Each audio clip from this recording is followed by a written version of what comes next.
Welcome to another edition of the Two Mark Show. How are we doing? We are the lads down the lane, kudos, but we've got our Two Marks back in on today. It doesn't matter. Sheriff, how are you, sir? All good, man. All very, very good. How are you feeling the day after the night before?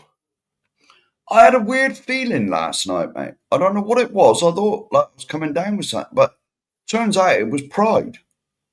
Oh. I haven't felt that for a long time.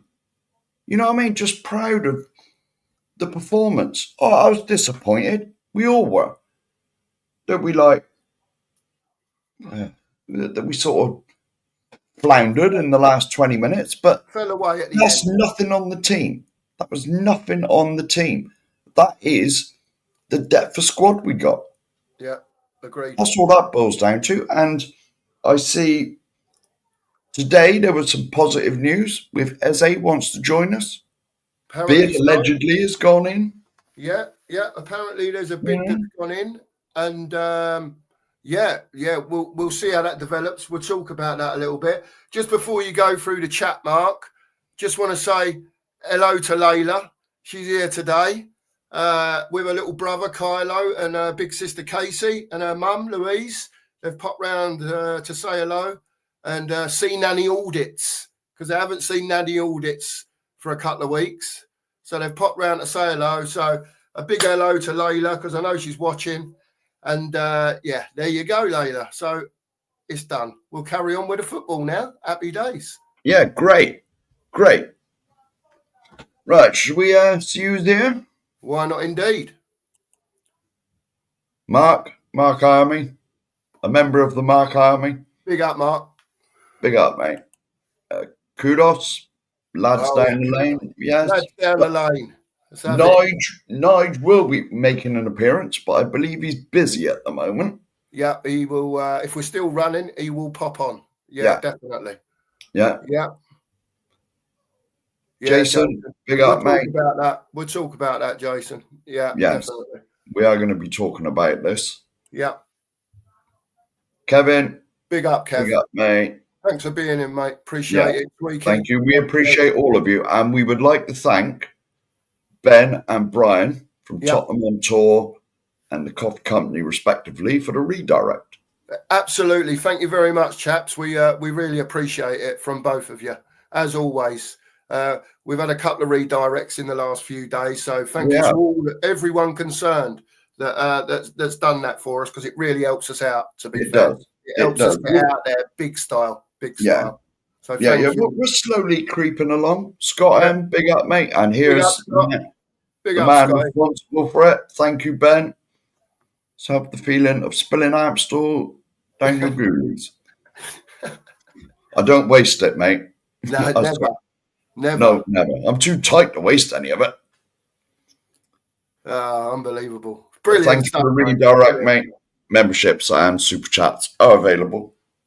Just get that in there immediately. Shameless. What's it like? Again. Yeah. Yeah, Jason. Absolutely. Yeah. We'll chat about it. We'll get you all involved. We want to hear from you in the chat. Yeah. Any questions that you've got, by all means, stick them in the chat and we'll try and star a few of them up and get into it with you. Yeah? Yes. Definitely. Andrew. Big up, Andrew. TOT Raid. Here he is. Dazzle. Here he is. Razzle Dazzle. Having it large. Go on, Razzle. Yeah. What a great game last night that was, mate. Yeah. Absolutely. Brilliant. We were fantastic. Lily White Army. Big up, Lily White. Big up. Smash the likes, indeed. There you go. There's some geezer here called Pure Coys as well. I don't know who that is. Yes. Yeah. If you are new here, we are creeping along slowly. Oh yeah. Yeah, we are.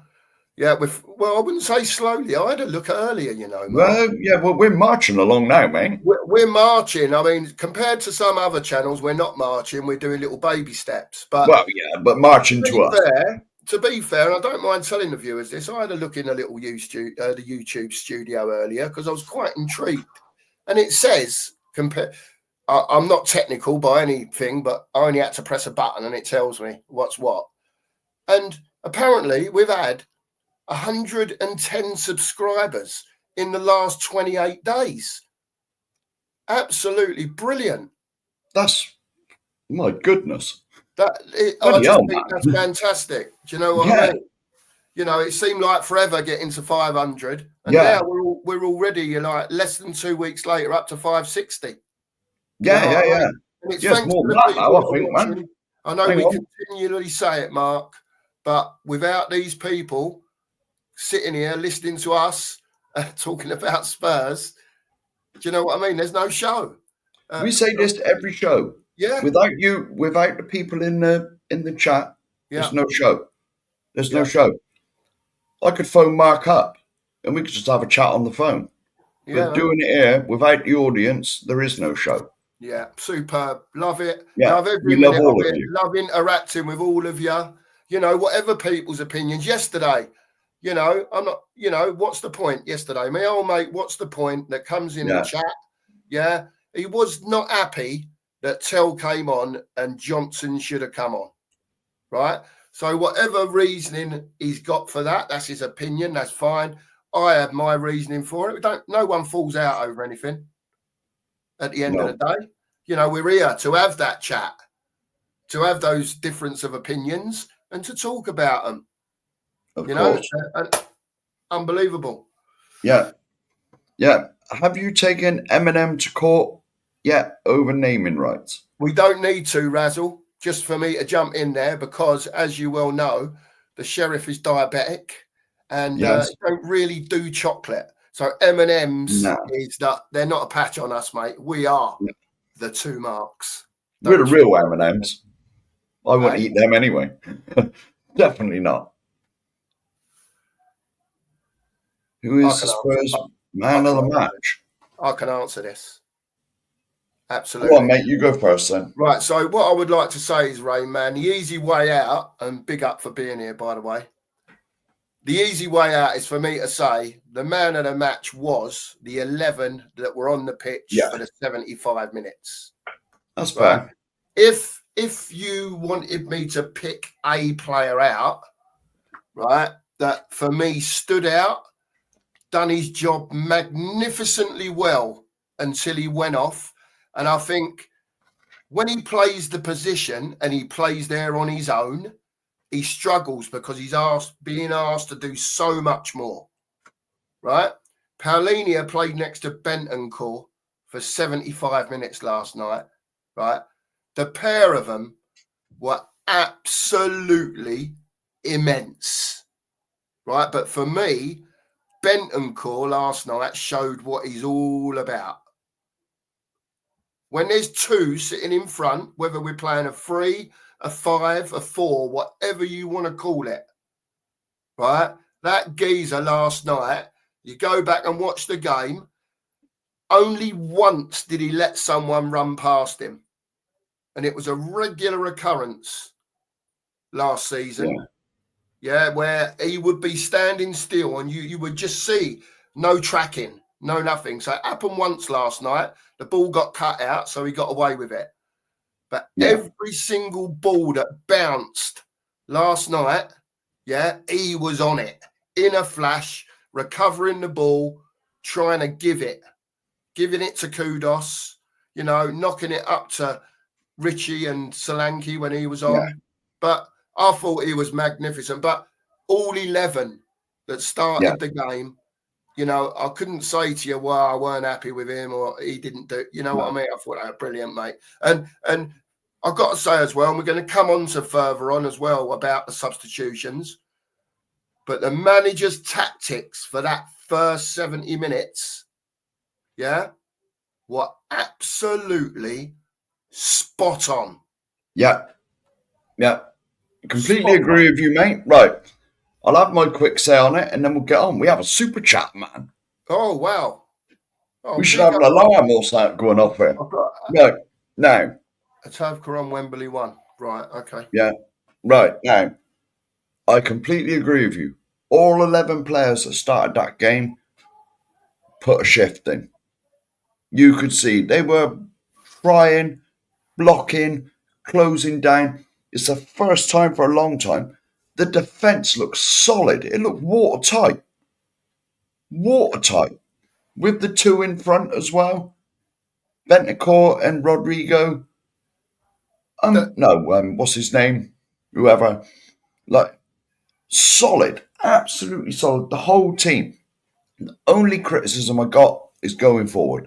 Kudos worked his socks off, and you can tell he's levels above anything else we got. He's a man, Mark, isn't he? Levels. He's a man, though, Mark. Yeah. He's not afraid to stick his shoulder in. No. Even if he might not win the ball, but he'll stick it in with a chance that he will get it. Yeah. You know what I mean? Anyway, let's get on to the super chat. This is far more important. Hi, guys. New subscriber here. Good luck with the show. Thank you very much. Cheers. Bit concerned to how much last night took out of us ahead of Saturday. Yes, because the ones that were substitute, Kudos, you could tell he was knackered. Yeah. Absolutely knackered. And all the rest of them that come off. Ran his socks off. Yeah, he did. And so did I forget who else come off, but they all look broken. Yeah. So, they'll get a couple of days recovery, won't they? Because I can't imagine they'll be training again till Friday. They won't have a little warm down and whatever. But I would imagine, to be fair, after a game like that and the effort that was put into it, it'll be sort of warm down, gym stuff, and a lot of tactics going on. Yeah, for the players that are going to be involved, whoever that is, on Saturday. Yeah. That'll be pretty much it. I would imagine they're not going to be doing anything too physical between now and Burnley. I wouldn't have thought. Anyway, thank you very much for the super chat. We appreciate it. Means a lot. Appreciate it. It does mean a lot because we are a fledgling channel. Of course, we are starting to gain a little bit of a we're getting a bit of traction out there. People seem to like what we're trying to do and trying to be a bit different and honest. And I'm not saying that others are not honest, by the way, but as we see it, if you like, know, and obviously people see things in different ways, and that's why we want to talk about it. Yeah, I agree with this as well. Go on. I agree with that as well. Yeah, absolutely, Jason. Yeah. Absolutely. Last night I loved it. Our Danzo played. I mean, we said before the game, Mark, about set pieces, how important they could be for us because we don't have that attacking threat as such. Because we're struggling up front. I just think, I don't know how to put it. I just think that the way that it was controlled, as in, it's almost like Thomas Frank knew Kudos is the outlet. Yeah. I thought Richie, for once, now don't get me wrong, the ball bounces off him. He had a great chance. He hit that sort of half volley. Do you remember? Yeah. In the first half from about 20, 25 yards out. And that was one of them, Mark, that could easily have gone bang top corner. Yeah. He just hit it and let it bounce, and he hit it. And, it was pretty much straight at the keeper. Yeah. But he looked better than what Richarlison normally looks. Normally it bounces off him. But they all worked so hard, Mark. So hard last night. And I just think it's just they have to listen to the coach. Which they obviously have been doing. We spoke about in different ways how it goes from a 3.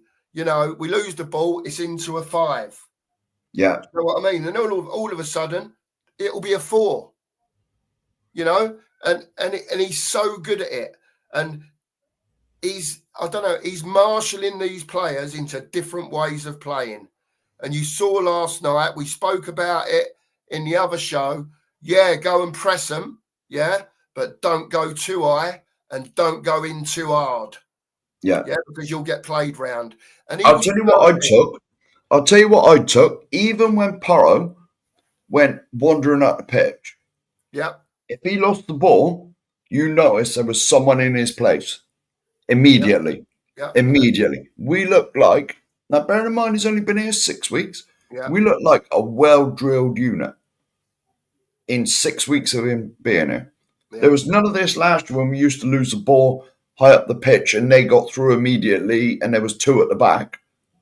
Or maybe 1 at the back. One at the back. You know what I mean? Yeah. There was none of that. As soon as we lost the ball, you could see it. Because what you were saying on one of our previous shows about just don't watch the ball, look where the players are. Yeah. And you could see all of our players covering each other. And that's why I can't come on here today, Mark, and say, you know, for that 70 minutes, 75 minutes, yeah, we were so organised. Everyone knew what their job was. Everyone was covering each other's backs when something went wrong. Do you know what I mean? If someone lost the ball, there was someone there to pick it up again. There was someone there to put pressure on again. You know? We just looked so much better. And go on, Mark, in you go. Anyway, mate, we have a new member, man. Thank you, Razzle. Thank you, Razzle Dazzle. It's become a new member, mate. You have no idea what this means to us.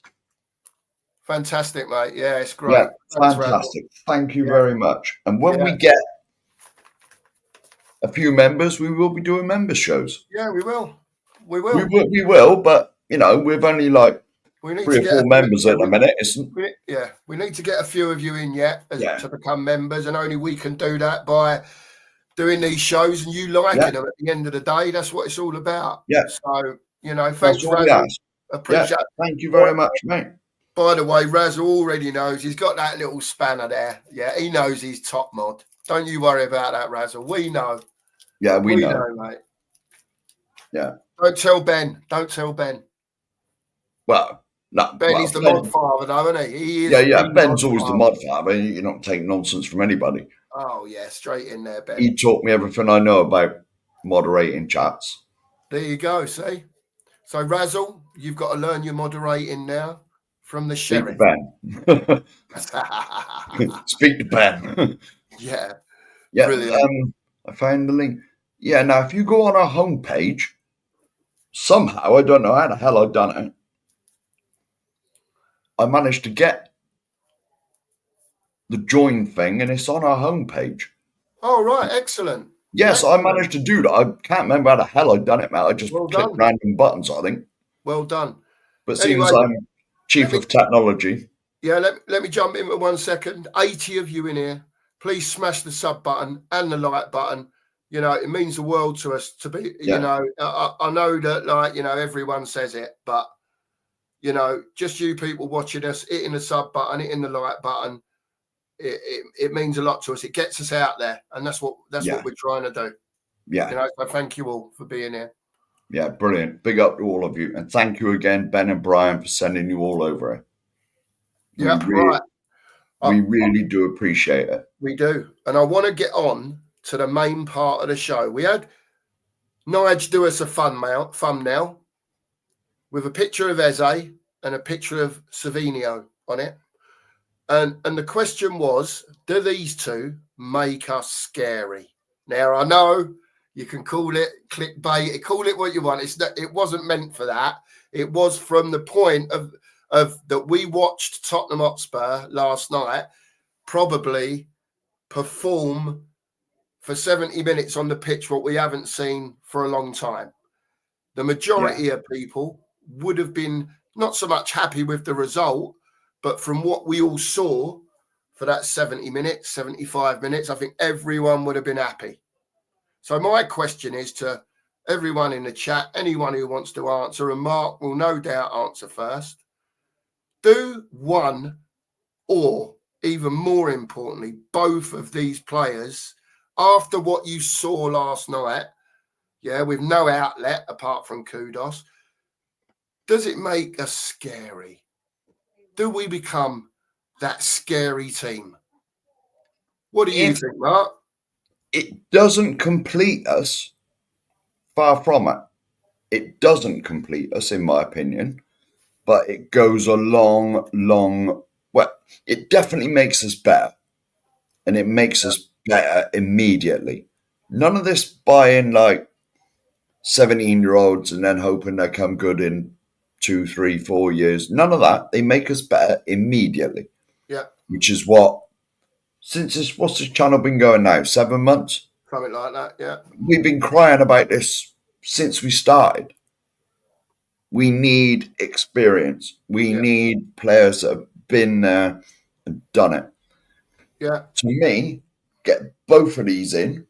And now, from what I've been hearing, Eze is getting there. Now, I've wanted the amount of times we've had him at the stadium, bloody whining and dining him, and he's been in the boxes, and he's got the same agents as like Anjad and whoever else. A lot of our players had that thing.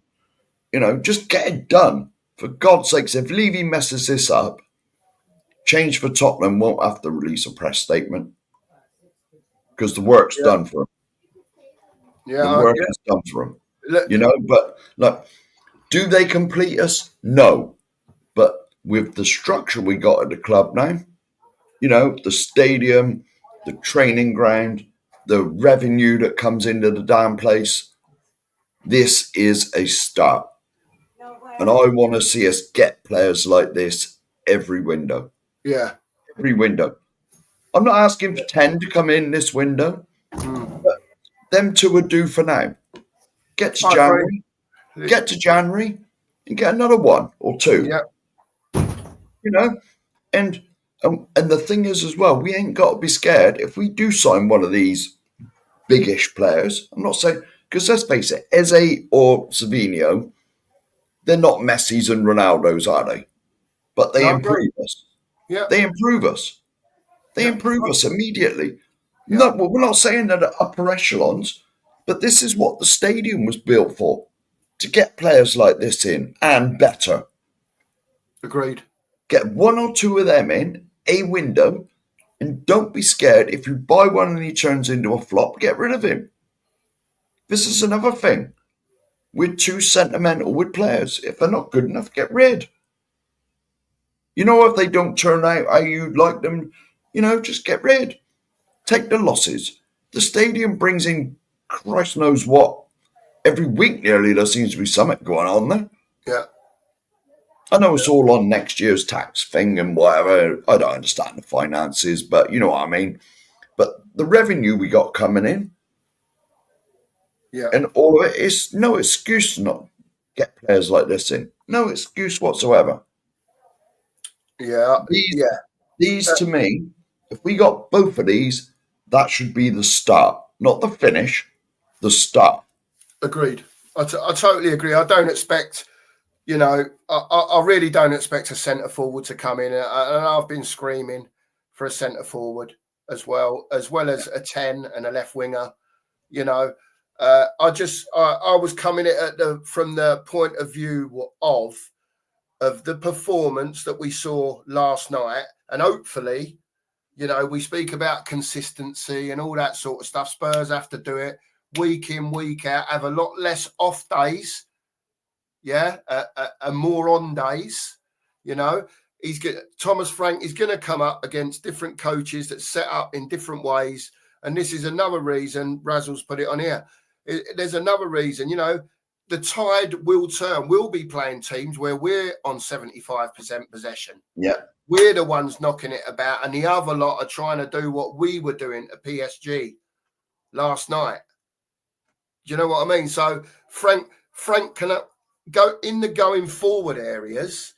We need first team players in dressing. Now, I've seen this morning, and I passed it to Mark earlier, that apparently the first bid is either gone in or going in, for Eze, and they're bidding 57 plus 7 in add-ons, which would make it 65. They're not going to sell him for less than 68. Parish, and under their terms, probably, whatever their terms are, you know, get it done. We're not talking about your 20 million now, you know, shortfall. You know, if you're bidding that sort of money, get the deal done. We need him so badly. Yeah. And it takes so much more pressure. You know, when you've got players like a Savinho like a Kudos, like an Eze, yeah, we'll still sit here probably and say, look, we're short up front. Yeah. Do you know what I mean? But those three, and I know they wouldn't play every week, yeah, but can you imagine those three as your three behind the striker and how much, I don't know, pressure that they'd be taken away because they can hold a ball. They can beat a player. They can produce that little bit of magic. Yeah. You know, it's so important, Levy, Mr. Daniel. Get it out of your bum. Come on, man. Yeah. Deal with it. Get the two players in, and then we'll, like Mark says, I don't think anyone really expects anything more than that. There's already been Polinia, Kudos. If we got Eze, if we got Savinho, and it stopped there. I think everyone would be, well, look, we've got Richie and Dom. It is what it is. At least they're going to get fed. Yes. Right. And the thing I'll add to what you said, mate. Yes, Kudos is a man. He's a beast. Yeah. But at the moment, who is there on the left to sort of complement him? Nobody. There's not nobody. Right? Teams know when they play us. Stop Eze and we ain't creating nothing the other side. So they double up on him. Kudos was doubled and tripled up on last night, and he was still tricky enough to beat him sometimes.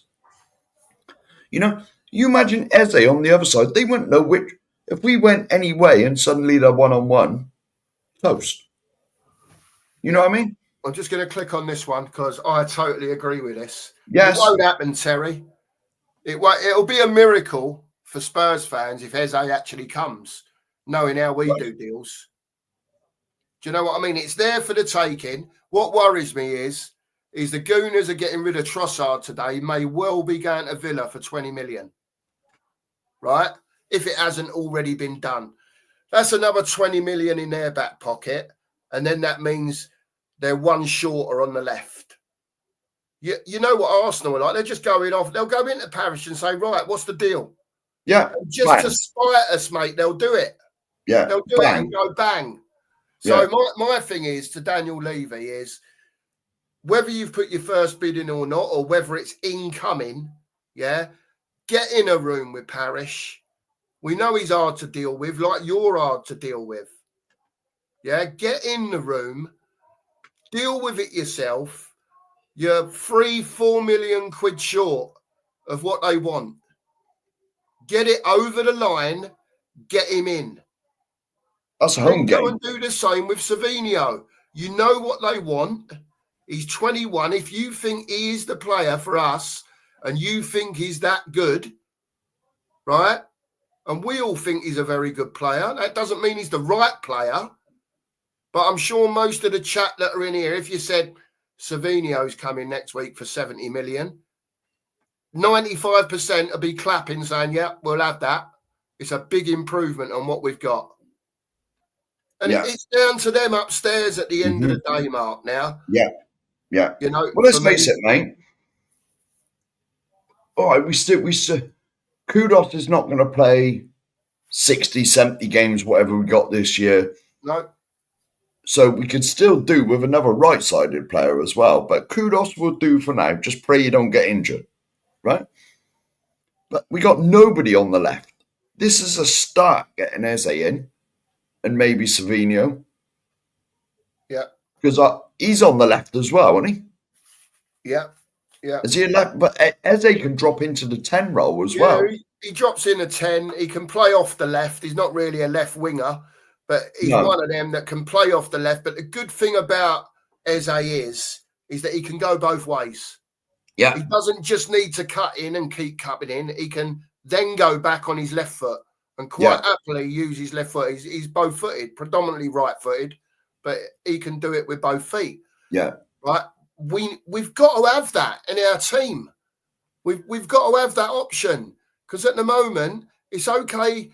Those, like I said to you before, those back six, if you like, the 4 at the back or the 3 at the back and the 2 in front, doing their job. Yeah. But once we progress it, There's no one to give it to at the No, moment. we got nothing.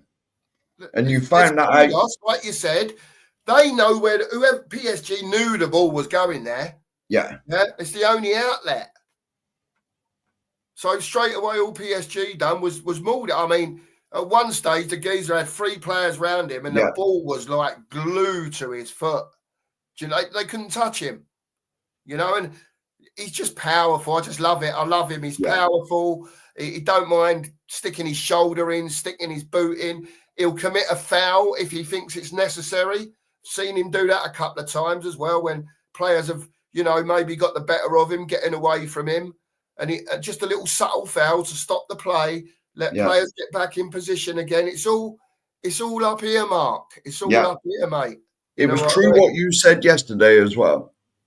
You look at the game yesterday, how much, like last season, where we were demanding get the ball back in immediately, I've seen players wander over, kick the ball that had come back off the pitch, and go and get another one. Just slow it down.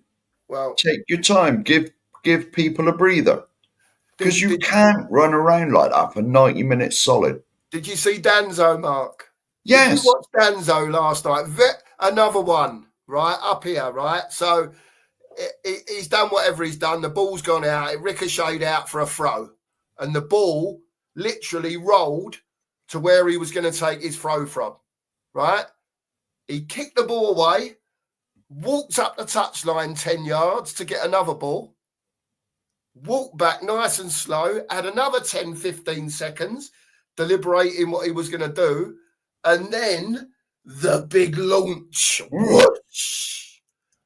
Have some of that. I don't care, mate. If that's how we score goals, mate, I'll take it all day long at the moment.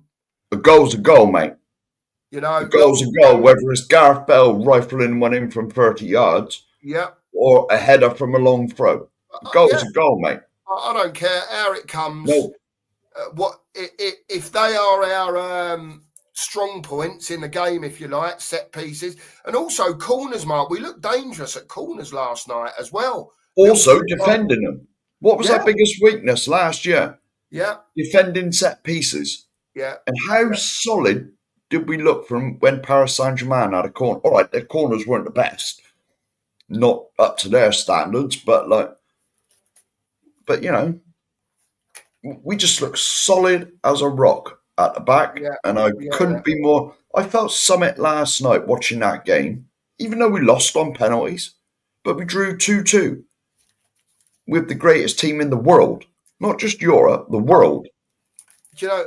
I felt pride last night, and I haven't felt that for ages. You're saying that, Mark, as well, and I totally agree with you, right? And I might get cussed a bit here. I don't mind. I'll tell you the truth. I'll always be honest, right? When we won the Europa League, because I saw us win it in '84 at the ground, Spurs, right? You know. Well, you was there, man. I was there up in the shelf, as everyone knows, right? That was probably one of the greatest nights of my football life as a supporter of Tottenham. Now, we won the Europa League last season, right? And Mark will tell you, right, I couldn't get infused about it at all. No. And I'm so glad we won it. Don't get me wrong. Yeah, but I wasn't like jumping, oh my God, we've won the Europa League. You know what I mean? I just didn't have anything from it. It just didn't do it for me, right? Well, I'll tell you a true story now. But as much as I'm grateful, Mark, for winning it. I'll tell you a true story now. Now, you know this. I was at work. Yeah. I was at work when we won it. All right, I watched it on my phone. But, honestly, after the season we had with Ange, with us coming on here constantly moaning. Yeah. Because you could have just copied and pasted one of our shows and it was the same every week. Yeah, absolutely. Wide open at the back. Yeah. Where were the players? What was this? What was that? When we won it, yes, it was brilliant. And I went to the parade. I went and I enjoyed it. Yeah. But it was sort of tainted because of the dreadful season we'd had. We were 17th, for God's sakes. Yeah.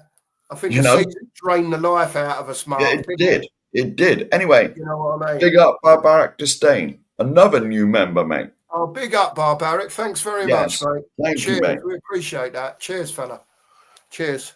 Great we stuff. Appreciate all the support, everything. Just people watching, we appreciate. Yeah, definitely. We truly, truly do. Yeah. For a fledgling channel like ours, this means the world. Yeah, it's brilliant. Absolutely fantastic. Yeah, so what I was going to say, Mark, to finish my point, even though I didn't, and I probably should have done, got more infused about winning the Europa League, right? I didn't. No, nor did I, mate. But I've got to say, last night, right, as you know, I sat in the front room and watched it while you lads watched it on the thing. You know, have a break with the missus. So I watched the game on the big telly in there. And you mentioned the word pride. Right. And we said before the game, Mark, whatever happens. Yeah. That's what it's all about. Barbaric, you're spot on. Absolutely spot on. Cohesive. What a great word. That is exactly what we were. Every single player knew what their jobs were last night. Yeah. And also, I've got to say to you as well, we talk about Romero being captain, right? There was 5 or 6 captains out there last night. Yeah. And I'm telling you, again, watch when the ball's elsewhere. You see this all the time, people yapping, talking to each other, what we didn't see for 2 years. They're telling each other and they're talking, and the manager's on the sideline, you know, all the time, do. And if he can't get the message to a person, another player's getting that message across to him. I'll tell you what I like, mate. I'll tell you what I liked. Was it in the drinks break when they come over? Thomas had him in a big huddle, and he had the tactics board out with the little dice things on it, you know, the circular things. You could see it on the TV, and I thought, can you imagine if that was last year? They'd just been having a drink and messing, you know, just wandering about. Ange would have been standing there with his hands in his pockets, not saying a word. That was generally what was going on, Mark. If you remember, I said there were a few drinks breaks last year, and I said to you, who's going and talking to the manager to find out what they want? Yeah. You'd get the odd one go over to Matt Wells, and he'd stand there with a bit of paper in his hand, pointing, doing this and that. Nothing from the manager. Nothing. But that's gone now. We're getting what we asked for. Big up, Darren, even though I'm not the sheriff. I am the cookmaster, but big up to you for being here. Thank you very much. He probably includes both of us. Of course, obviously, yeah. We wanted a coach, Mark. Yes, and we got one. And we've got one. That was so refreshing to see yesterday when the drinks break happened and they were all over, and you could see the little board with the round blue and red things on. And he was pointing, and you could see him having a real deep discussion with several players. Yeah. One thing I will say, big up, Darren. Big up, mate.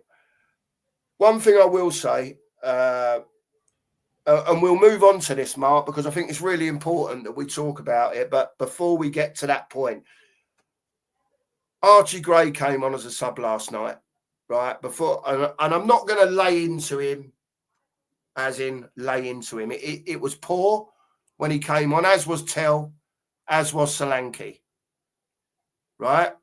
But I don't want to tear in. What I want to say to you is, you know, we've had people come in the chat saying Johnson should have come on for Tell, maybe instead of Tell.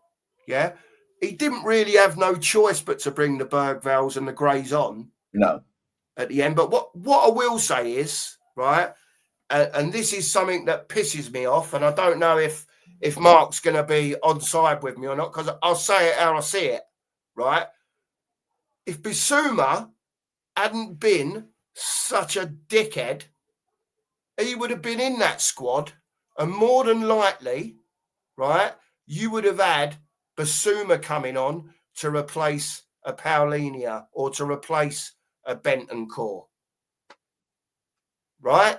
So For me, Basuma, I don't know what is wrong with the geezer. Everyone knew Thomas Frank's got 3 or 4 rules that he's stuck with all the way through. And one of them is being on time. And he admitted just in his own short tenure, Basuma has been late for training on more than one occasion. Yeah. So he obviously got a warning and was told, if you do it again, mate. And he done it again. Yeah. No. No, right. First of all, thank you, Tweaky. Thank you, mate.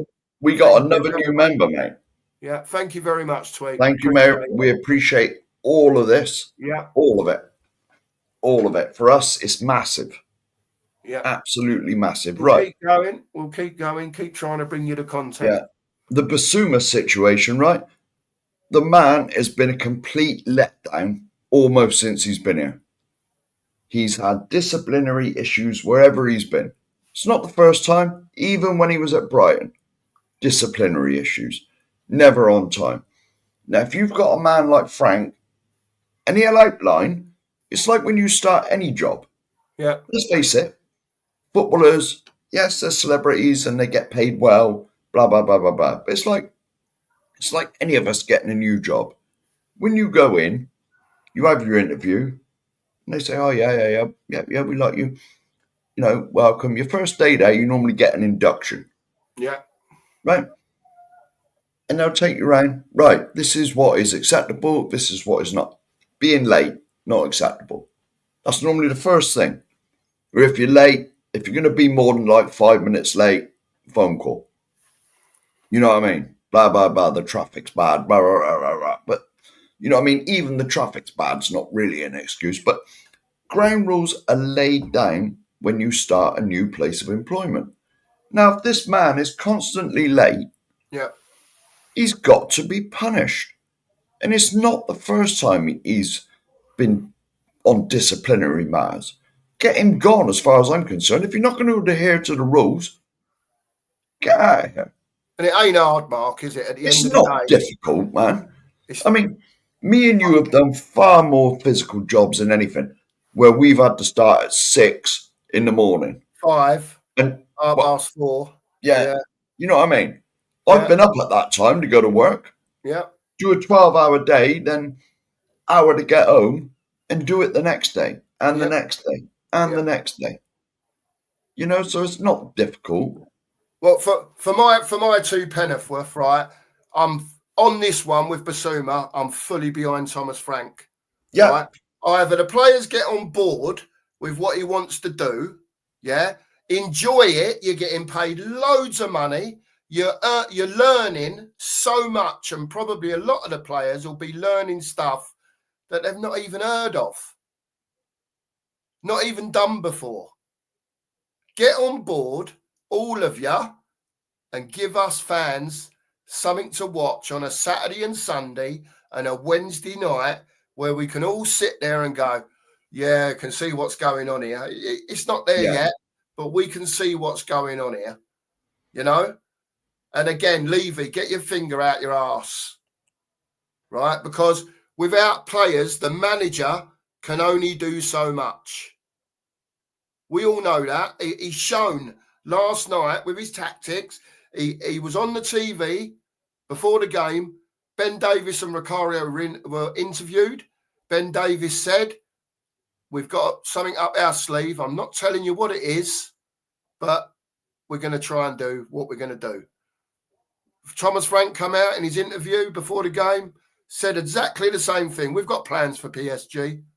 He said, we've got plans. I'm not telling you what they are. What did he do? His plan for 75 minutes, was superb. I can't fault him. We'll get on to the next stage in a minute, Mark, when you've had what you want to say, and I'll move on to the next point. But, no. I completely agree. Right. I completely agree with what you just said. Man, rules are rules. Yeah. Rules. Right, yeah. Rules Darren, you're on a disciplinary now. I'm just letting you know. Hit that notification bell next to your thing, and then you won't be late. Yeah. All right, Darren? Yeah. Verbal warning. Verbal Here he warning. is. Verbal warning, that is. First warning, That don't right, mate? hit that notification bell, mate. Yeah, verbal warning for not hitting the notification bell. And that bell thing, innit? And put all. That's it. Hello, Nigel. How are you now, mate? How are you feeling today? Good afternoon. Good afternoon, guys. Good afternoon, chat. I'm good.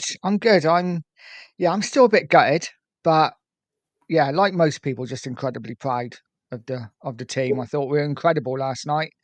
To a man, until we made subs. Breaking news. Breaking news. If this is true, I haven't checked it. I believe Tweaky. Spencer signed a new deal. Nice. That was another point I wanted to make, Mark, just before we do move on the Basuma thing. Right? Now, it weren't so long ago that everyone was saying Spence is a liability. He don't really want to play for Spurs. You know what I mean? All this is all the bits and pieces that were going on behind the scenes, the problems he had when he went to Italy and Leeds before that and so on, right? And it just shows you that at a young age, you do silly things sometimes, but you then click on, I am a professional footballer. This is one fella, yeah, that I've got to say has got his nut right down. And look where it's got him. Look where it's got him. And you know, Jed Spence ain't he's never going to be that, oh my God, defender. But my God, he's had Saka in his pocket. He had Matey in his pocket, Kvaratskhelia, for 75 minutes last night. Yeah, good luck to the fella. He's got his nut down and he's proving to me and hopefully to many other Spurs fans, yeah, that he wants to win and he wants to wear that. Go on, Jed Spence. You just show you can come out the other side. Well done. No, I'll be honest with you, and don't forget as well, Spence has played left back and he's had those players in his pocket when truly he's a right back. Correct. You know? Yep. And so I've always rated Jed Spence, always. Because whereas Porro and Destiny, they're both wing backs and their job is to get forward mainly, not really defending, Spence is a true fullback. A true fullback. Yeah. And you stick him on the left or the right, he's just as good either side. Just as good either side. So if I take it as true, there's been plenty in the chat saying that you signed a new contract. Good luck, dude. Fully deserved. Fully deserved. And I hope you got a nice little pay rise out of it as well. At least double his wages. Yeah. At least. Because he couldn't have been on a lot because he was only young. Yeah, I don't know what he's on. At the end of the day, he says whatever he's earning, he's proved to me that you can come out the other side when people doubt you. Yes. You know what I mean? And it's, Conte didn't fancy him. A lot of Spurs managers didn't fancy him. And he only got his chance last year purely because of injuries. Yes. Do you know what I mean? Now the kids come in now, end of last season, beginning of this season. They've stuck him at left back. And for me, he's done a very good job so far. A very good job.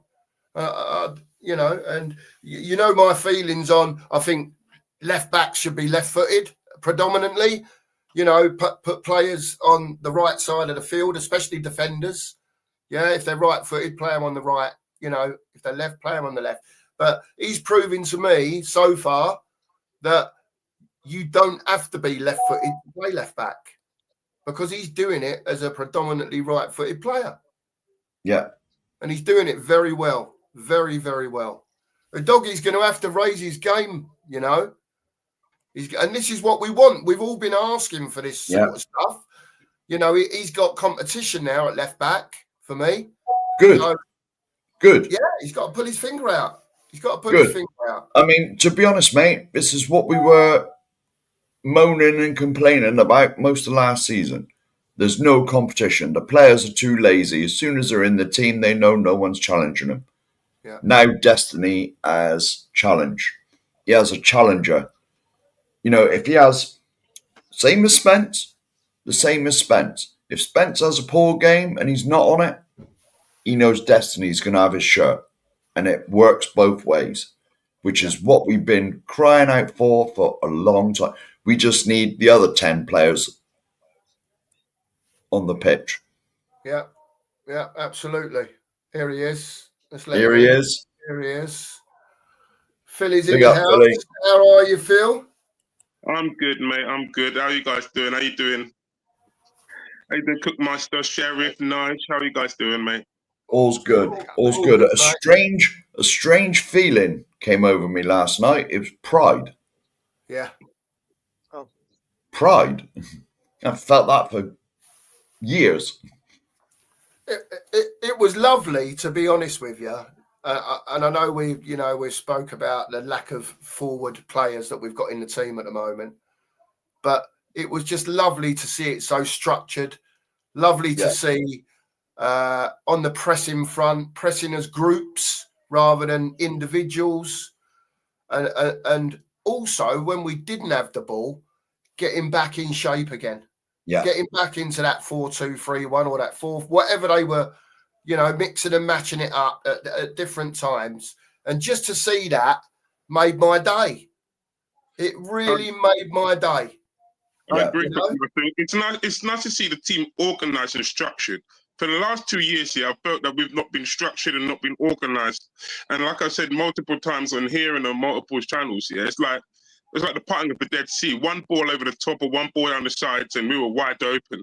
So yesterday was refreshing to see that Thomas Frank had looked at the opposition and set up accordingly to nullify their threat and to give us a fighting chance in the match. And that's all I can ask for as a fan, is that the manager actually sees who we're playing against and organises the team properly and appropriately. Yeah, totally agree. Yeah. Nige, what were your thoughts, mate, on the overall? We'll get to the substitutions in a minute and where it went wrong as far as the result is concerned. Yeah, but what are your thoughts generally? Let's just say up until the substitutions. I thought we were controlled. I thought tactically we were set up brilliantly. Before the game, I don't think any of us really expected us to play with a 3 at the back. I know, Cookie, you said we should go 3 at the back, but did we actually really think he would change it? I think we all kind of expected a 4-3-3 or something around that kind of thing. So it's nice to see a change of formation. I just think we look solid. We didn't really look like conceding. I think we shocked PSG a little bit. I think PSG maybe turned up thinking they were going to have an easy day. And I was just incredibly impressed with all of them. Like I say, 1 to 11. And you were talking about Spence earlier. I think Spence is our best fullback currently out of all of them. I agree. So just really impressed. It seems like he's a very quick learner, doesn't it? Big up, Jose, by the way. Yeah. Big up, Jose. Hope you're well, mate. Jose. Hope you're well. Yeah, it seems like Spence is learning very quickly. Yeah. He's got on board with what's going on, and he wants to make one of these fullback spots his own. Do you know what I mean? Say, he's starting to mature. Yes. Which is, But to be honest, it's all you ask for players, that when they get their chance, they want to take that shirt and they want to keep it. Yeah. Yeah. That's what sports are all about, Mark, isn't it? Of course it is. Healthy competition is good. That's exactly what I was going to say. The competition for places was needed, because a lot of the time last year, and even before that, years gone by, I've seen Tottenham players just get in the team here after having a bad game in the last game. And it's like they've got the divine right to walk into the team the next game. So then you're not fighting for a place. You're not on your toes. It's like, I can drop a stinker in this game, and next game, I'm just going to play next week. And that's the wrong mentality to have. You need zero consequences, Philly. Yeah, exactly. Zero consequences. Yeah. I just want to butt in and say 2 things, if that's okay. Number one, I saw and have heard about Matisse Tell and the racism comments that have come out from Spurs fans. Yeah. Right. Wow. I think I'll speak for all of us on this panel. Whoever it is, do us a favour and leave off. It's football. No one needs to be calling anyone this, anyone that. Well, I'm sure many of us are disappointed in Tell's performance last night, and he's missed a penalty. Yeah, but no need for all this racism stuff and calling him this, that, the other. He's a footballer at the end of the day. He's not perfect under any stretch of the imagination. So let's put that one straight. Those fans that were giving it the large to Tell, knock it on the head, chaps. There's just because he missed a penalty, mate. Yes, we're disappointed. Yes, we are. But the racism stuff, completely unacceptable. It's not welcome in our chat, society, anywhere. Yeah. Anywhere. Yeah, definitely. Yeah. And he wasn't the only one. He wasn't the only one to miss a penalty as well. No, exactly. But let me just take that a bit beyond you, Mark. Yeah, let me say, judging anyone for 9 characteristics, don't do that. There was no need for it. Base it on the player's ability on the football pitch. Color, skin, creed has no place in it. I judge when I look at people, I judge their ability to how they do their job. It's not based on their color, and I would say the same thing to anyone else. Look at what they provide you on the pitch. Do not criticize them for something that is out of their control. Yeah. Well said. Well said, Phil. Perfect. Well said. Perfect. You can get words out better than me, mate. I'm a bit to the point and blunt. Do you know what I mean? Whereas you'll, I don't know, what's the word? You know what I'm saying.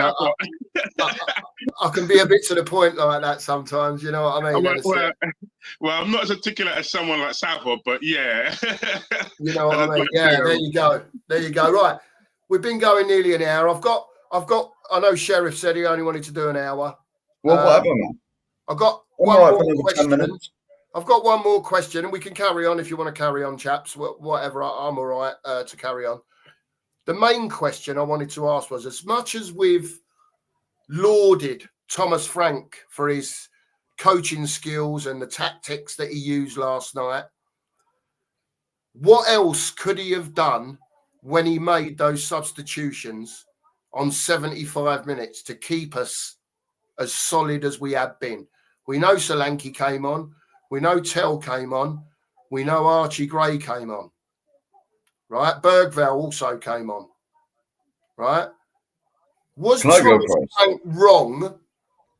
And I'll ask this question because I'll big Thomas Frank up all day long when he does good stuff, but I will also point stuff out. Yeah? Was he wrong to bring those players on as inexperienced as they are? And what other choice did he have? Please take it in turns to try and answer the question because it is pretty loaded, to be honest. Can I go first? The first thing you should have done is gone and picked Basuma up every morning. Or, like, buy him an alarm clock or whatever needs to be done. You know what I mean? Drive around his bloody house and pick him up if necessary. You know? I mean, but that was a joke, obviously. But, like, with the squad we got, what else could he do? Yes, he could have brought Johnson on. Obviously, I was crying out for Johnson to come on. But maybe Johnson's injured. We don't know. He might have had a knock. You know? Are you guys going to do a prediction on the season? We did talk. We haven't. We got to do it. If we'll do a show tomorrow, mate, and we'll go round and we'll get, like, top 6 and all that stuff, all right? Yeah, we can do a prediction table. It won't take long to do that anyway, to be quite honest with you. We ain't doing what Jose does and all that, predict the league. No, I think Razzle's saying pick where you think everyone's going to finish, and then we can chuck it up. I wouldn't say everybody. So that they can ridicule us as the season goes on. We'll certainly do. I'm not saying everybody, but we'll certainly do our predictions for top 6. That's fair, and it makes you count. Yeah. You know, top 6 and bottom 3, maybe FA Cup winners. Who's going to win League Cup, Champions League? You know, all the sort of normal nonsense. But anyway, that's to me. Thomas couldn't do much more than what he's got on the bench. Am I going to blame him for that? No. Am I going to blame Levy for not giving him the tools he needs? 1,000,000,000,000,000%. But he's only at the beginning. I'm not going deep on him, but if we don't get Eze in now, then yes. I agree. Totally agree. Phil, what do you think, Phil? And we'll come to Nige. The problem with buying players in now, right, is that the start of the season will be a crash course for them getting to learn Frank's new system. This is why you bring in the players earlier, so they get to learn their teammates and they can integrate with each other, and build an understanding as the pre-season goes on. Because this is another pre-season wasted in my eyes. This is another pre-season that Tottenham have gone into it and just wasted the games where we could have used this time for the players to understand Frank's system and the way that he wants us to play. And unfortunately, we haven't brought the players in to actually give him a fighting chance this season. I'm looking at the table now, and I'm struggling to see where Tottenham will get in the top 6. Because the top 4, Manchester City, Liverpool, Chelsea, and Arsenal, are light years ahead of us. Aston Villa and Newcastle, are ahead of us. Manchester United, as bad as they were last season, have come in and improved their front line, and they struggled to score goals last season. So they were ahead of us as well. So I'm looking at it properly, and I'm thinking, are Tottenham going to get in 8th position? And that's the best I can see Tottenham getting next season. And that's factoring in the games that we have to play as well, because we've got Champions League, we've got League Cup, and we've got FA Cup as well coming up. But as for last night's game, Frank did all he could do with what the players he's got. And this is why sometimes, and I don't even mean to be nasty about it, the likes of Archie Gray need to go on loan, because no disrespect to them, this is a step up. And I said this in your chat notes the other day, it's a step up from the Championship to the Champions League. All right, and PSG, make no bones about it, they're the champions of Europe for a reason last year. They went to Arsenal and they beat them there. They went to Aston Villa and beat them there. They went to Liverpool and outplayed them there, right? And Liverpool were champions of England. They also went and they slapped Inter Milan, something chronic in the final, mate. So you have to factor in all of that, and then factor in that some of these players we have aren't ready for that kind of level of play, which is why I said to them, go out on loan, bro. That's the best thing that can happen to them. Right? Frank, for last night, did the best he could do with what he was given. And the workman is only as good as the tools that you provide him with. At the end of the day, if you provide him with shoddy tools, I can't expect him to do a very good job of it. So for me, I will slam the club when I have to, but I'll also commend them when they do well. And Frank did well with what he had. And the players themselves, will grow into his system, and they will last the 90 minutes. Because pressing the way that Tottenham did for the whole of the game is now impossible, but especially so early into the manager's tenure. So I'm gonna say, you know what, this is his first competitive game. Let's see what he's got, and in a couple of months, we'll watch as the season progresses and see if the players are learning and they can do the 90 minutes like that. Yeah, I agree, mate. I agree. Thank you, Lisa. Nige, you just 1 minute. Just 1 minute. Sorry, Mark. Sorry. Thank you, Marianne. Oh, Marianne, thank you so much. Thank you. We appreciate this. Nice one. Brilliant. You have no idea what this means to us. Yeah, great stuff. Thank you so much. Brilliant. Marianne's a member. She's joined the gang. Yes. Brilliant stuff. Nige, what are your thoughts, mate? I don't really think Frank could have done a lot else last night, to be honest. We didn't have a lot of options, really, did we? With the likes of Kulu out, Maddison out. Yeah. If he had brought Johnson on, some fans would have moaned because some fans hate Johnson. I think whatever he did, said some fans, Sheriff, not all fans. Whatever he would have done, if we had brought Davis on, people would have complained that Davis has passed it and shouldn't be at the club. So I think he was going to lose no matter what he did. And, the players he did bring on, let him down. Simple as that. And I feel a bit sorry for him because they come on late and we're already penned back. So it was always going to be difficult for him. But yeah, I don't blame Frank for any of it. I know Frank's getting a lot of stick for bringing Tell on. But what other options has he got? What I will say is kudos, as brilliant as he was, you could see he was done. He was absolutely done. Right now. Same with Charleston. The same with Richie. He ran himself into the ground. Ran himself ragged, right? And they were both done. But absolutely done, the pair of them, right? But this is where we need the levels not to go down when we make those substitutions. Because you take Kudos. When we took Kudos off, that was our only out ball. Gone. And he was tired a long time before he come off. Yeah, but Mark, when Paulinho, do you know he's only played, I think it's 6 games in 6 months? How on earth can anyone expect him to do a 90-minute game? You can't. There's no way. Exactly. So 60 minutes here was a bonus for him. And he only had 1 game playing for Spurs here in that Bayern Munich game. That was his first game. So you've only been here a week. So you have to put that into you have to break that into context. Yeah. Right? The thing is, I did notice is that when Paulinho went off, he was still directing traffic. Yeah. And that's what good players do, Mark. Yeah. It's what good players do. Do you know what I mean? I've got to say, I just got to jump in on this one, and I said it earlier. Spurs with a double pivot are a different team. A totally different team. Paulinho and Bentancur, and it showed everything. When they came off, there was no, if you like, not even one number 6 there that was doing what those two were doing, you know? And to me, it shows how important. I thought those two were absolutely brilliant last night. Yeah. It just shows with the coaching, with someone who's looking at the opposition, watching what he's doing, and also with his lack of players in the forward line, because he must know. He must look at it and think, shit, what are we going to do here? All I can do is give it to him and hopefully kudos, and hopefully he'll get us up the pitch.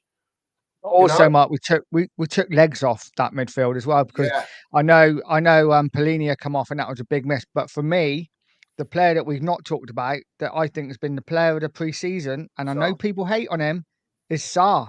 And when he come off, those legs disappeared in the midfield. Yeah. And Gray hasn't got those legs. Bergvall, for me, hasn't got those legs, and I think we missed him. Yeah, definitely. Do you know, honestly, with Gray, if Gray is going to be a number 6 in the future, I want to see him get minutes next to Paulinho. Yes. Someone take him under his wing. Agreed. Guide him through the game. If he makes a mistake, say, have a word in his ear, say, next time we'll do this, or you should be here, or, that's what these youngsters need. They need guidance through the game.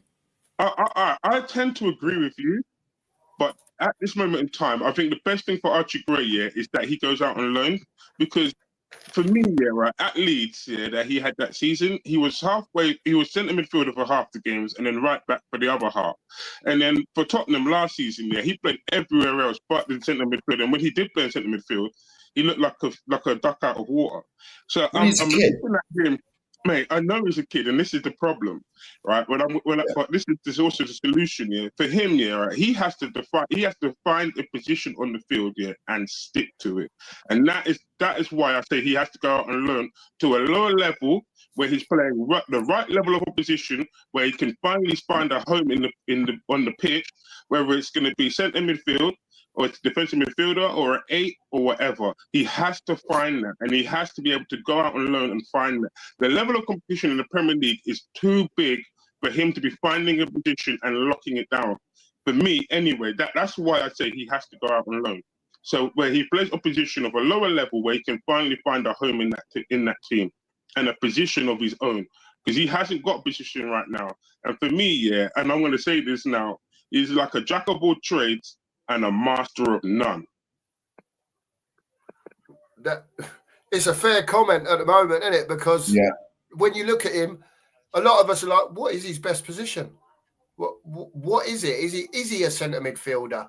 Is he a number 6? Is he a right back? Is he a centre half? Got played all over the gaff last year. The problem is, you're right, Phil. I tend to agree with you with Archie Gray, but number 1, Spurs ain't letting a £40 million Archie Gray out on loan. It ain't happening. So the next best solution for me is to give him minutes with Paulinho, like Razzle Dazzle said, whether he's a bit part player for the season and he comes in every so often in a Carabao Cup game, in an FA Cup game, because the only way this kid's going to learn, and if that is his trade as a number 6, there's no one better to learn it off. We've got him for a year, Paulinho. Hopefully we've got him for longer, right? At least 2. Let Archie Gray, if he's not going to go out on loan, have him in training with Paulinho. Learn off of him. Learn not just the football. Learn his ways. Learn his dieting. Learn what he's doing. Learn what he's studying when he's not playing football. You know? I agree 100%. He should be shadowing. Archie Gray should be shadowing Paulinho.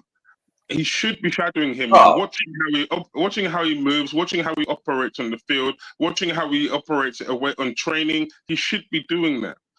That is what I've been crying out for as well, that they've got an experienced head around them, so it takes the pressure off them as a young player. There's zero pressure on them to have to perform.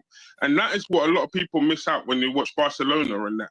They look at your man and think, oh, he's a young kid, but you have to remember the experience that he's got around him, like the Frankie de Jong or the Robert Lewandowskis that are on the pitch. They've been there, done that. They've got the scars to show it. Them man's carry some of them young players through them tough moments in the game. Their experienced head, like Luka Modric did for Real Madrid last year, them experienced head helped the kids during the game, because anything can happen during the course of a game. But at Spurs here, there's very little. The quality of the players we have here, some of them in some cases here, the kids even now are better than some of the players that we have right now in the first team. And that's the sadness of it. So they're not learning of anybody in there. They're just thrown in at the deep end and go out there and do it. Also, there's pressure to win as well, isn't there? You know, we're Tottenham, we need to win games, and Frank's under pressure to get us at the table. Can he take the risk of playing youngsters? You know, he needs to play teams to win games. So, to be honest, if Archie Gray is still going to be knocking around, which, as Mark said, we spent 40 million quid on him, we're not sending him out on loan, in my opinion. Right? He needs to be in the team with Paulinho. Yeah, but who he needs to guide him through the games. Yeah, but who's dropping to play him there? That's the question. Who are you dropping in that team here to play Archie Gray? Because Sarr is ahead of him, Bentancur is ahead of him. You've also got Bergvall ahead of him, and you've also got as bad as a bad boy that boy is, and he has to go now, Basuma, because if he stays here, that's undermining Frank. But even if we buy another midfielder, they'll go ahead of Archie Gray, so he's going to be struggling for game time anyway. This is why another reason why he has to go out and learn, because he's going to struggle for game time. Because like Nigel said, Tottenham have to win games. The pressure is going to be on Frank to have to win games. Can he take the risk, of playing an inexperienced kid, that's not ready for the Premier League? In my opinion, he's not ready for the Premier League, because there's not one game last season that Archie Gray stood out and acknowledged and announced himself. He never had a standout game last season for me. A lot of that though is because he played all over the place. A lot of it. Yeah, I was going to say that's the problem, because he played all over the place. You couldn't really get a fix of him. But even if he didn't, there were some moments in games that you'd think, you know what, go and announce yourself. Bergvall announced himself. There were games in there that you can see Bergvall's got something in him. Archie Gray never showed me anything last season that made me think that way. Yeah. Right, we're going to answer this quickly. Thoughts on spec? We've already said delighted with it. Thumbs up. Yeah. Good news. It's a big thumbs up, that, for me. Big thumbs up for me. Thumbs up. You know, got him tied down. Yeah. Billy, you happy with Spencer's new contract? Man, he earned it. Last season's performances, the fight that he showed under Ange to get into the team, January, he was one of Spurs' best players. Even last night's game, we can show that he's gone on leaps and bounds from last season. He's taken the information from Frank and has organised himself. So, yeah, I'm quite happy to hear he's getting a new contract. He deserved it. And any player that I feel deserved it, fair enough to them, mate. You deserve a new contract. Yeah, I agree with that.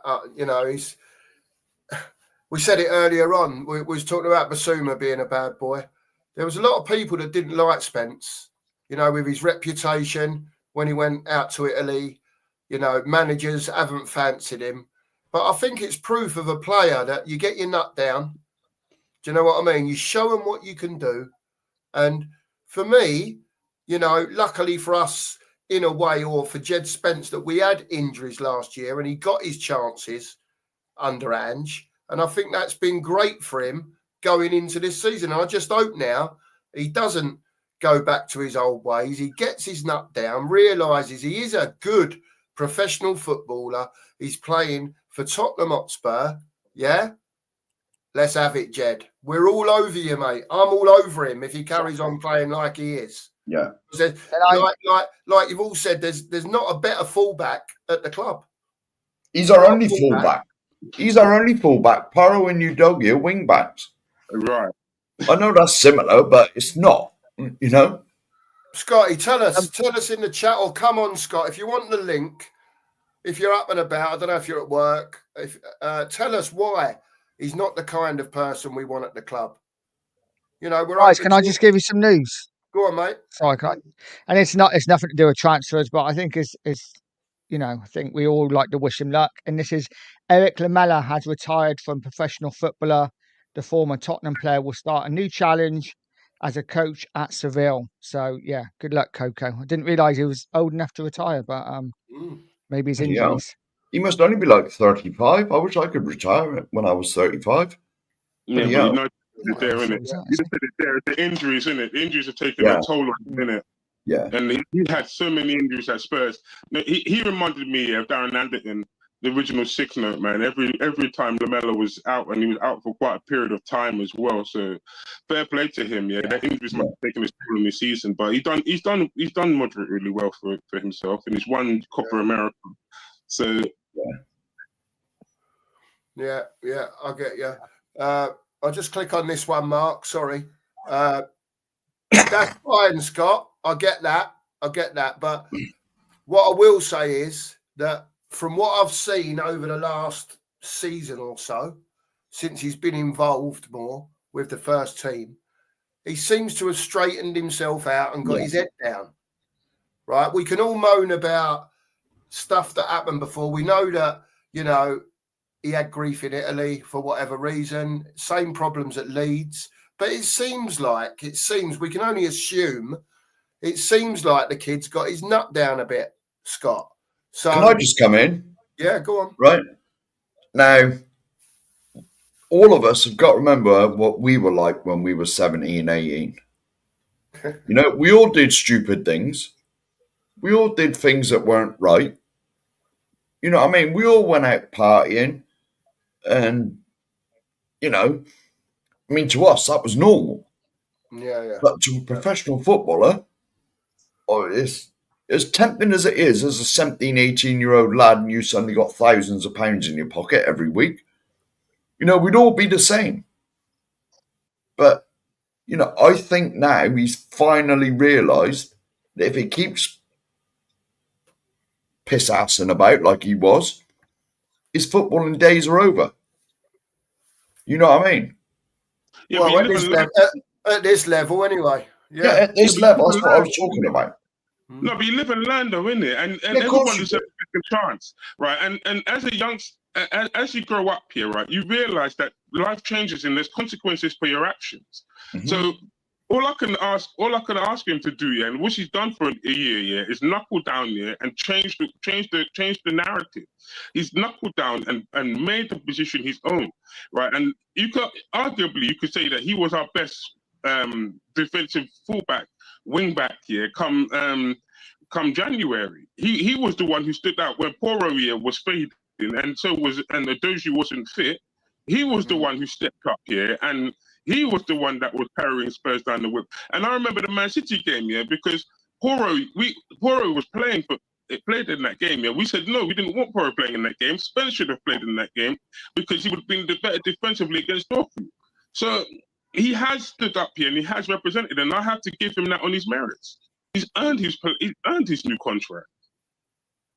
Yeah, I agree with that, and I agree with the sentiment of of youngsters being given. Sometimes, I've said it before, players can go to teams and they just don't fit in.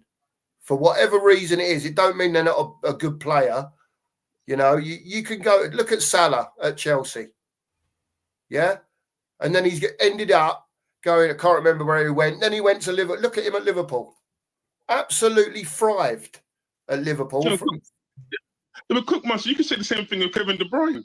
Kevin De Bruyne was he struggled at Chelsea, went to Wolfsburg, and then went from Wolfsburg to Man City, and look at him now. So anything can happen in them ages there. It's a learning curve, isn't it? Yeah. And kids learn. It's a crash course here. Kids learn, bro. Youngsters learn from crash courses. Sometimes they have to go through them experiences to learn not to do that again. This is why I say, sometimes you learn more in defeat, than you ever do in victory, because you learn not to do that again. Yeah. Quite right. Quite right. Yeah. And isn't one of us, I'm assuming this, there isn't one of us on this panel that when we were 16, 17, 18-year-old didn't do something and think, I shouldn't have done that. And we're just normal people.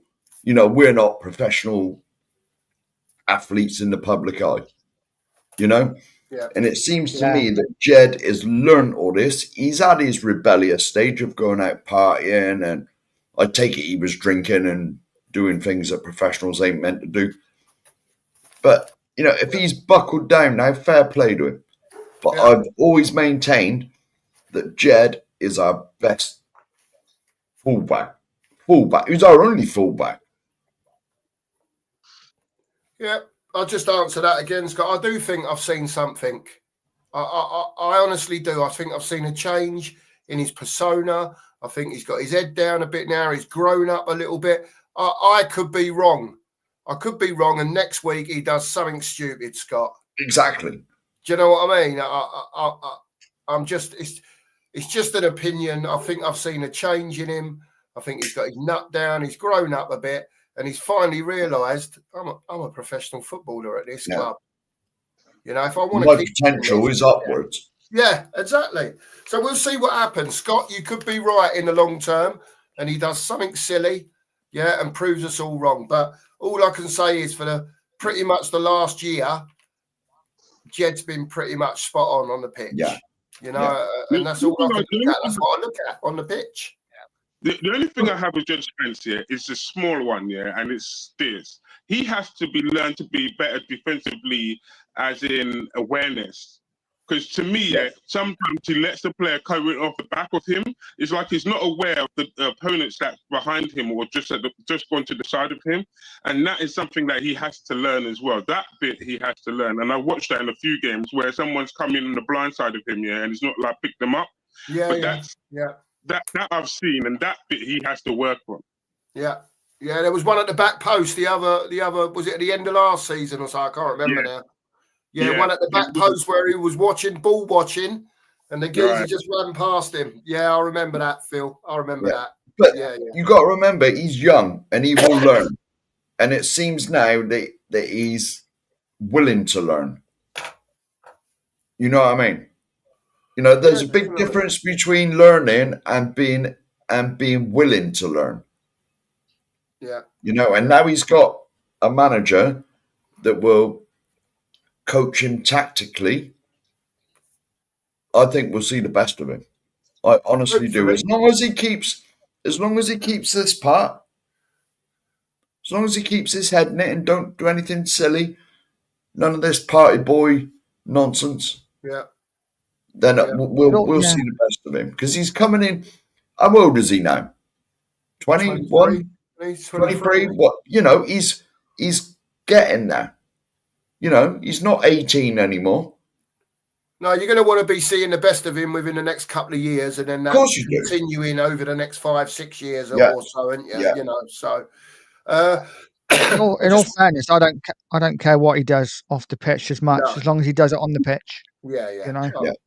Well, 100%. I agree. Everyone's got to have a life, isn't it? Everyone has a life, man. So whatever you do off the pitch here, that's your business. I don't have any problem with no player off the pitch here. What they do on the pitch is what you want, bro. All good. Exactly. The last thing we want to see is Jed Spence on the front pages rather than the back pages. There you go. And then that's it, really. It's all down to mentality, Mark, at the end of the day. You know what I mean? We go on about them upstairs not having the right mentality to be winners, right? It's up to them now to prove, and to bring these players in. It's like you said, it might not all happen in one go, but we need 2 now, minimum. Yeah. Yeah, and then we need to go again in January. Yeah, and get another couple in. And then again next summer. And keep building this squad. Make this squad better. It's up to Levy to put his hand in his pocket now to get this stardust in that if we'd have had last night, you might have seen a different story. Yeah. You know? Yeah, just to come back on BK there, what you said.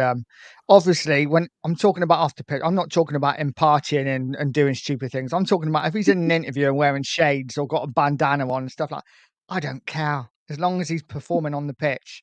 Obviously, if he's partying and being an idiot, then that's different. Yeah, that's what I said. As long as he's on the back pages and not the front pages, I don't give a monkey's what he does. It's when he starts appearing on the front pages for all the wrong reasons that I got a problem with it. Because you're just going to throw your career away.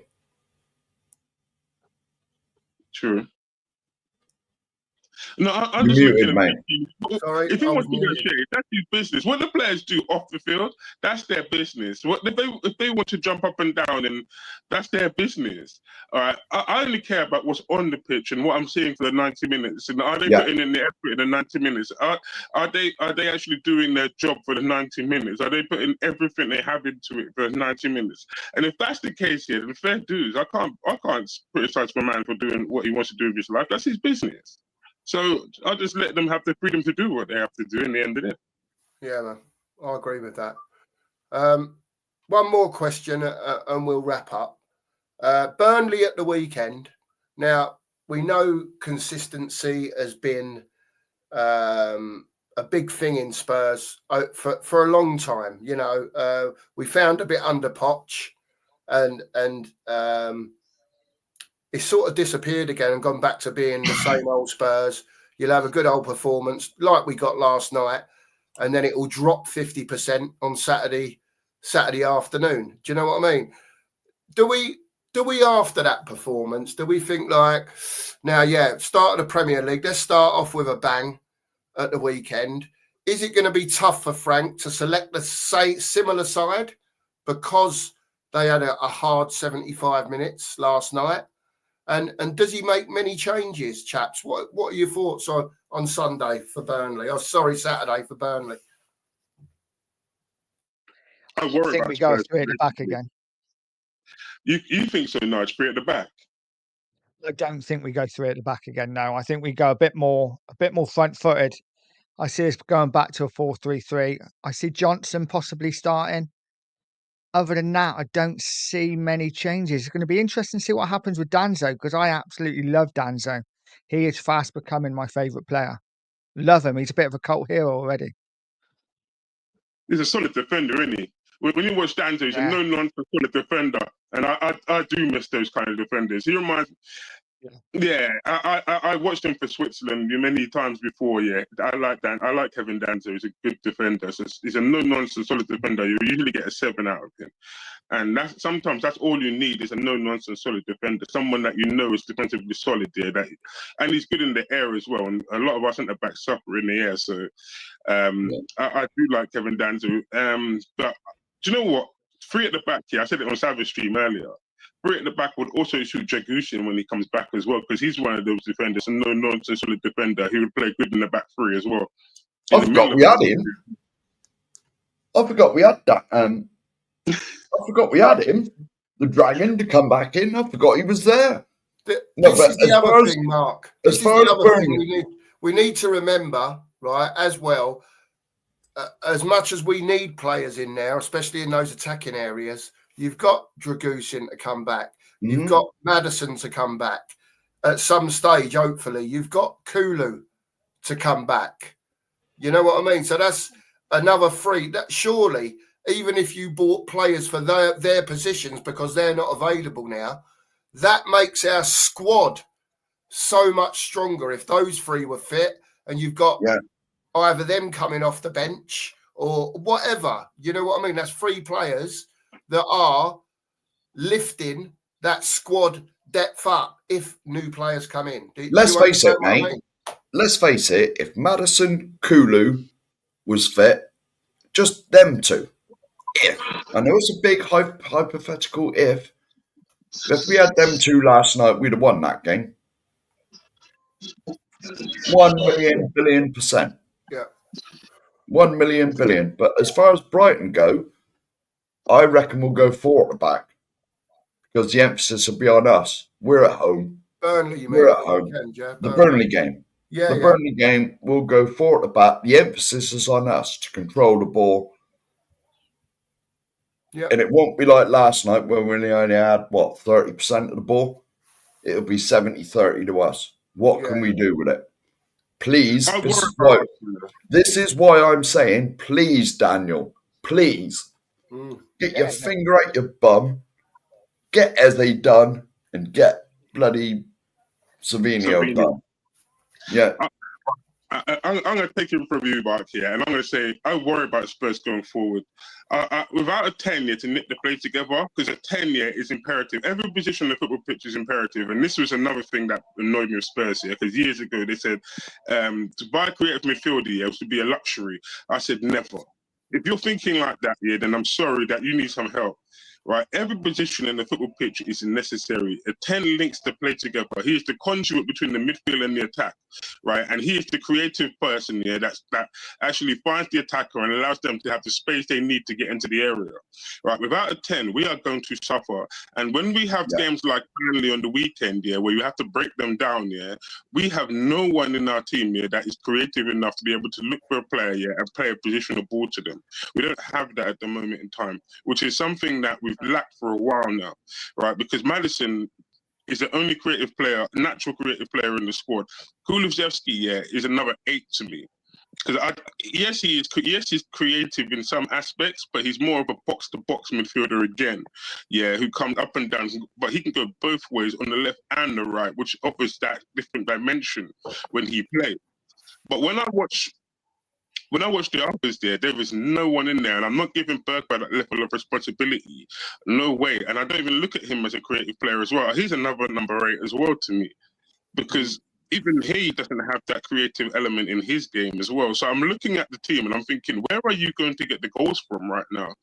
And even if Spurs do create the opportunities, I don't think the Pigeon will score, and I don't see Solanke scoring. And so that's another issue to me again, because when they get the ball into the box here, the only thing I can see, more often than not, I'm thinking they're going to miss. The surprise is when they actually do. That's the surprise for me. So I'm looking at it and I'm thinking, we offer no kind of threat to them going forward. Yes, we managed to get goals against PSG, but we also sat back and counted them. Now the onus is now on Tottenham to go forward and attack them. I can't see it. I just can't see how they create anything. Yeah. All right. So scores for Saturday against Burnley. Do we win? Do we draw? Do we lose? Give us a score, people. 0-0. Ooh. I'm Nil, going to go for. Come on, man. Wow. I'm going to go for 8-0. No, I'm going to go 0-0, mate. That's. I know where you're coming from, Phil, but if we can't beat Burnley at home in a structured system, whether we've got attacking players or not, you know what I mean? Especially after that performance last night. Yeah, but we surely should be beating Burnley. Yeah, surely. That's the fact that Burnley are newly promoted, Mark, and they've got a point to I prove. know, Phil. So I wouldn't say that one. Scott's gone 0-0 as well. There's 2 of you. Yeah. Oh, my God. I'd expect no more from Scott. In fact, I am surprised. I am surprised because I was expecting Scott to say 2-0 to Burnley or something. I think I'm with Marianne. I think we win 2-0. Yeah, I'm the same. Might take a few set pieces, but I think we win the game.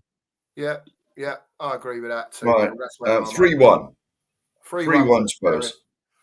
3-1 for the Sheriff. Before we wrap up, chaps, anything else that you'd like to say about the performance last night, about upcoming Burnley, about anything to do with the manager, the players?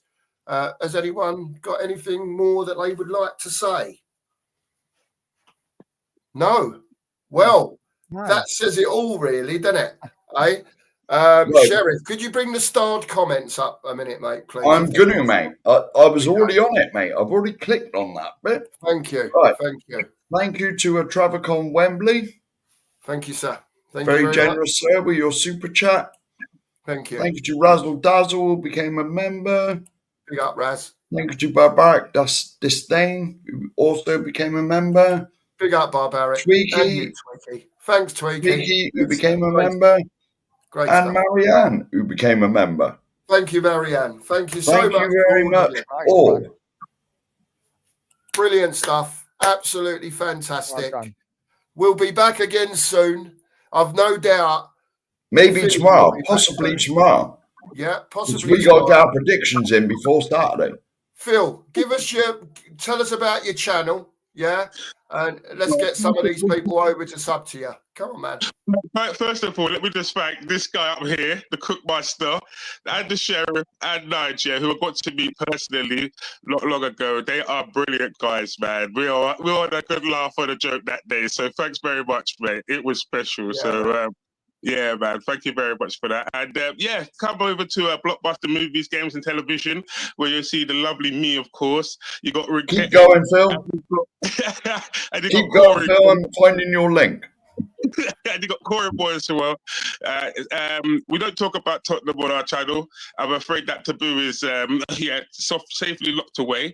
But yeah, we talk about anything entertainment wise, movies, games, television, anime, anything you could think of. So come over, have a laugh, have a smile, and enjoy the fun and games. And we had Brian Daigle on the show last week. So yeah, come over to Blockbuster Movies, Games and Television and smash a like and subscribe.